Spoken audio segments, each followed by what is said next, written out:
하나님 말씀 이사야서 1장 2절과 3절입니다. 하늘이여 들으라, 땅이여 귀를 기울이라. 여호와께서 말씀하시기를 내가 자식을 양육하였거늘 그들이 나를 거역하였도다. 소는 그 임자를 알고 나귀는 그 주인의 구유를 알건만은 이스라엘은 알지 못하고 나의 백성은 깨닫지 못한도다 하셨도다. 아멘. 오늘은 여호와는 구원, 두 번째로 죄의 심판이란 주제로 말씀을 같이 나누도록 하겠습니다. 이사야는 하나님의 말씀을 전하는 예언자로 그렇게 되어 있습니다. 그래서 이사야, 예샤야후라는 뜻으로 여호와는 구원이시다라고 그렇게 이야기했어요. 그래서 예샤야후라고 하는 그 이사야의 말씀을 통하여서 우리에게 예언은 성경에서 말하는 예언은 장래일을 점치거나 미리 가르쳐주는 비밀을 폭로하는 천기누설의 그런 예언의 단어가 아닙니다. 이 성경에서의 예언은 장래의 말을 하는 중점을 두는 그런 단어가 아니라 히브리어 많은 단어 중에서도 가장 많이 쓰는 나비라는 뜻으로 이야기되고 또 헬라어로는 프로페테스라고 하는 단어로 이 단어가 번역이 되어 있는데 이것은 바로 하나님의 영에 붙잡힌 사람, 그래서 하나님의 영에 징발된 그런 사람으로서 하나님의 뜻을 널리 외쳐서 알린다라는 뜻이 바로 이 나비 프로페테스라는 그런 뜻이에요. 그러니까 하나님의 뜻을 알리는 사람, 물론 비밀도 알려지는 것이죠. 그래서 하나님의 뜻을 백성들에게 알리는 이 삶의 전체를 전달하고 전파하는 이 사람들이 바로 예언자, 선지자라는 뜻입니다. 그러므로 이 예언은 사사로이 사람들이 원한다고 해서 한 것이 아니라 하나님의 영에 붙잡힌 사람들의 말씀이다 라고 하는 것을 꼭 기억해서 베드로 후서 1장 20절은 우리에게 성경이 무엇인지를 말씀하고 있어요. 먼저 알 것은 성경의 모든 예언은 그랬죠. 이 예언은 바로 과거에도 기록된 하나님의 역사를 이야기하고 있고 현재를 고발하는 하나님의 말씀이고 미래를 우리에게 가르치는 말씀도 또한 포함되어 있어요. 그래서 성경의 모든 말씀은 사사로이 풀 것이 아니니 예언은 언제든지 사람의 뜻으로 낸 것이 아니요 오직 성령의 감동하심을 받은 사람들이 하나님께 받아 말한 것임이라. 분명하게 우리에게 예언에 대해서 하나님의 말씀의 영에 붙잡힌 자들이 하나님의 말씀을 증거했다라고 이야기했습니다. 이사야는 성전 예언자, 궁정 선지자라고 그렇게 불려지고 있어요. 그래서 백성들을 중심으로 했던 사람들이 있고 또 성전을 중심으로 궁정에서 사역했던 사람들이 있습니다. 1절에 보면은 유다 왕 우시야와 요담과 아하스와 히스기야 시대에 아모스의 아들 유다 이사야가 유다와 예루살렘에 관하여 본 계시라. 그래서 1장 1절을 열면서 이 시대적인 상황에 이사야가 어느 시대에 하나님의 말씀을 증가했는가. 곧 우시야 왕이 죽던 해 6장 1절에 보면 그때 이사야가 하나님의 소명을 받게 되는데 이사야가 죽은 후에 또 요담과 아하스와 히스기야 시대에 결국 이 이사야는 히브리인들의 전설에 따르면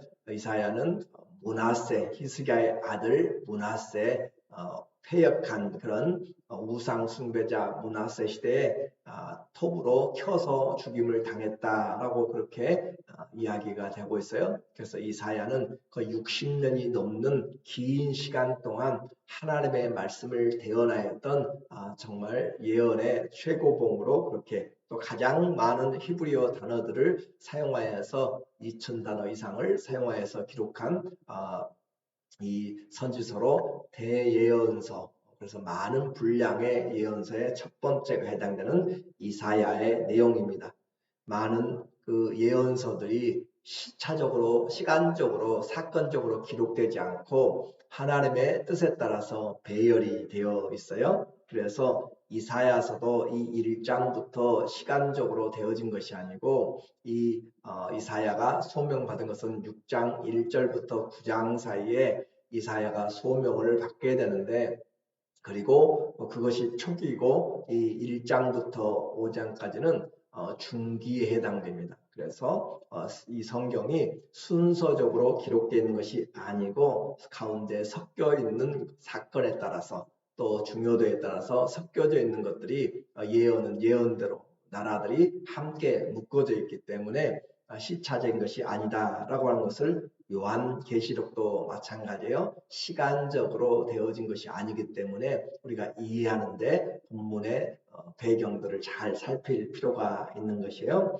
그렇게 해서 1절을 통해서 이사야의 활동 기간을 분명하게 설명해주고, 또 이 예언자들, 선지자들의 가장 중요한 말씀의 권위는 하나님께로부터 나옵니다. 그래서 유다와 예루살렘에 관하여 본 계시라, 한글 개혁에는 이상이라라고 그렇게 이야기를 하고 있어요. 또 가는 곳곳마다 이는 여호와의 말씀이니라, 또 여호와의 입의 말씀이니라, 여호와께서 내게 임하여 이르시되라고 하는 그런 방법들을 통하여서 이 말씀들이 사람이 낸 것이 아니라 하나님께서 우리에게 주신 말씀인 것을 성경 스스로가 권위를 가지고 이야기를 하고 있습니다. 이렇게 해서 이 계시를 받은 말씀이기 때문에 신적 권위가 있고 예언의 큰 구조가 있다고 그랬죠. 심판과 위로라고 이야기했습니다. 그런데 오늘 이 심판 안에 또 죄의 계시와 죄에 대한 지적과 또 그들에 대한 심판의 예언이 나타나 있어요. 그래서 이 재앙의 예고가 이 죄의 지적과 함께 처음부터 이사야의 시작부터 우리에게 선포되고 있습니다. 죄의 지적을 보니까 2절에 하늘이여 들으라, 땅이여 귀를 기울이라, 여호와께서 말씀하시기를 내가 자식을 양육하였거늘 그들이 나를 거역하였도다. 어떻게 보면 이사야가 어떻게 그 하나님의 소명을 받게 되는지 말하기도 전에 지금 이 남쪽 유다와 예루살렘의 하나님의 심판의 메시지가 얼마나 급하고 지금 그들이 회개하고 돌이켜야 될 상황을 지금 이야기를 하고 있다라고 그렇게 볼 수가 있어요. 그래서 죄의 지적을 하늘이여 들으라, 땅이여 귀를 기울이라 라고 이야기하면서 이사야는 검사처럼 죄를 지적하고 있고, 또 하늘과 땅을 배심원으로 우리가 재판할 때 배심원들에게, 물론 증인들에게 그렇게 세워서 사람들을 앞에 놓고 이야기를 하는 거죠. 그래서 배심원들이 판결하는 것처럼 하늘과 땅은 이 선지자들이 함께 불러내어서 이 천지를 증인 삼아서 또는 배심원으로 그렇게 고발하는 하나님의 법정의 모습을 우리에게 말해주고 있어요. 그래서 유다와 예루살렘의 죄를 지금 하늘과 땅으로 그렇게 이야기를 하고 있는데, 여호와께서 말씀하시기를, 똑같은 구절이죠. 여호와께서 말씀하신다, 여호와의 입의 말씀이라 라고 하는 그런 구절을 통하여서 내가 자식을 양육하였거늘 그들이 나를 거역하였도다. 이 사람들, 이사야가 지금 말씀하는데 사람들이 모여있고 지금 천지를 증거 삼아서 말씀하는데, 갑자기 지금 여호와께서 자식을 양육하였는데 그들이 나를 거역하였다라고 하는 것은 그들의 통념에 아주 엄청난 죄를 이야기합니다.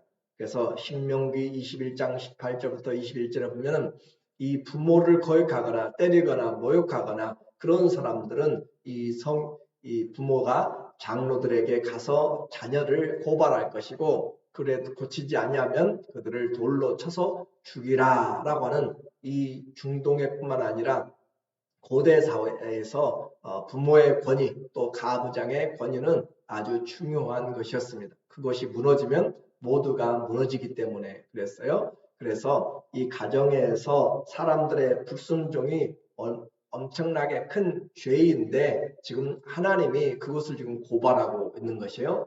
내가 자식을 양육하였는데 그들이 나를 거역하였도다. 있을 수가 없는 일이다. 라는 것을 오히려 그들이 듣는 사람들 뿐만 아니라 더 심각하게 동물보다 못한 것이다. 3절에 소는 그 임자를 알고 나귀는 그 주인의 구유를 알건만은 이스라엘은 깨닫지 못하고 나의 백성은 깨닫지 못한도다. 그래서 이 소와 나귀도 주인을 알고 따른다. 주인이 누구인지 누가 나에게 밥을 주는지를 알고 내가 어떻게 해야 살 수 있는지를 알고 따르는데 이 백성은 이스라엘은 알지 못하고 깨닫지를 못하고 있다. 누가 주인인지 그들이 어떻게 존재하고 살아갈 수 있는 생명선인지를 생명의 공급자인지를 알지를 못하고 있다. 한마디로 소와 나귀보다 더 못하다라고 하는 것이죠. 우리 주님이 이 땅에 오실 때 구유에 오신 것은 이사야의 이런 내용대로 소와 나귀도 주인을 아는데 사람들은 참 빛이 왔으되 어둠에 있으므로 빛을 알지 못하고 거절했다, 영접하지 않았다는 것을 고발하는 그런 의미도 있습니다. 창조 때 동물과 다르게 하나님은 하나님의 형상, 사람을 하나님의 형상과 모양으로 만드는데 모든 동물보다 뛰어나게 그리고 심히 보기에 좋았더라. 하나님의 형상과 모양으로 만들어진 피조물은 오직 사람뿐입니다. 그런데 죄가 들어와서 죄의 그 무서움과 그 완악함이 결국 이 하나님의 형상과 모양을 완전히 파괴하고 그렇게 함으로써 짐승보다 못하게 되어버린 것을 오늘 우리에게 고발하고 있어요. 그래서 이제 그 죄의 본질이 무엇인지를 이야기합니다. 이스라엘은 알지 못하였고 나의 백성은 깨닫지 못했다라고 하는데 무엇을 4절에 보니까 슬프다. 그들이 지금 범죄한 나라요. 어떤 상황인가? 범죄했단 말이죠. 허물진 백성이요. 죄와 허물 가운데 지금 있다라고 하는 것을 고발하고 있고 행악의 종자요. 악한 일만 행하는 사람들이고 행위가 부패한 자식이다. 그들이 하고 있는 것은 부패한 일들만 하고 있다. 선은 하나도 없는 일들을 지금 하고 있다. 그들이 여호와를 버리며 이스라엘의 거룩하신 일을 만홀히 여겨 멀리하고 몰라갔도다. 이스라엘의 거룩한 일, 이 거룩은 앞으로도 계속 그들에게 이 죄와 타락으로 부패한 자들과 거룩한 하나님과의 그 부분들을 비교하면서 이야기를 하게 될 것입니다. 그래서 그들이 하나님을 버리고 이스라엘의 거룩하신 일을 만홀히 가볍게 멸시하였다. 멀리하고 물러갔도다 라고 이야기했어요. 메시지 성경은 이 4절 내용을 무슨 꼴인가 죄에 눌려 비틀비틀하며 하나님의 길에서 탈선한 낙오자들 사악한 무리배 야만스러운 패거리다. 내 백성이 저희의 하나님인 나를 떠났고 이스라엘의 거룩한 이인 내게 등을 돌렸도다. 뒤도 돌아보지 않고 떠나가 버렸다. 라고 그렇게 그들의 죄를 고발하고 있어요. 이렇게 하나님을 떠난 사람들은 그들이 자유한 것 같아도 오히려 죄의 노예가 되게 됩니다. 그들은 이제 하나님 앞에서 이와 같이 죄와 허물로 있는데 하나님은 그들에 대해서 어떻게 할 것인가? 재난의 현실이에요. 그들이 옳다고 간 그 길은 처참한 모습이었고 이방인들에게 오히려 짓밟히고 노예가 되고 또 거룩한 영광 대신에 어두움과 부패로 파괴와 타락만 그들에게 남게 되었습니다. 5절에 보니까 너희가 어찌하여 매를 더 맞으려고 패역을 거듭하느냐. 온 머리는 병들었고 온 마음은 피곤하였으며 이제 우리에게 이 타락한 모습을 이 몸을 비교하여서 우리에게 말해주고 있어요. 발바닥부터 머리까지 성한 곳이 없이 상한 것과 터진 것과 새로 맞은 흔적뿐이거늘 그것을 짜며 싸매며 기름으로 부드럽게 함을 받지 못하였도다. 아프고 패역하고 병들고 피곤했는데 그것이 새로 더 터지고 더 안 좋아져서 새로운 것들로 더 나타나고 있는데 치료받을 것은 하나도 없다라고 하는 거죠. 그래서 유다의 죄와 심판으로 인한 이 모습을 유다 나라를 사람의 비참한 질병과 또 몰골의 몸으로 비유합니다. 상거지일 뿐만 아니라 중병에 걸려서 온몸이 상처와 멍으로 그리고 고름이 흐르는 종기로 뒤덮였고 치료도 못하고 씻지도 못하고 약도 없습니다. 뿐만 아니라 그들이 사는 자연계까지 사람의 죄는 사람 자신을 끝난 것이 아니라 우리의 주위까지 다 번지게 되어 7절에 너희의 땅은 황폐하였고 너희의 성읍들은 불에 탔고 너희의 토지는 너희 목전에서 이방인에게 삼켜졌으며 이방인에게 파괴됨 같이 황폐하였고 딸 시온은 포도원의 망대같이 참외밭의 원두막같이 에워싸인 성읍같이 겨우 남았도다. 땅과 성읍과 토지 소산 모두가 다 버림받고 소출이 없고 또 빼앗기고 길거리로 중병까지 걸려서 내팽개친 자들로 그렇게 다 없어지고 하나만 남아있는 모습을 지금 덩그러니 모습으로 표현하고 있어요.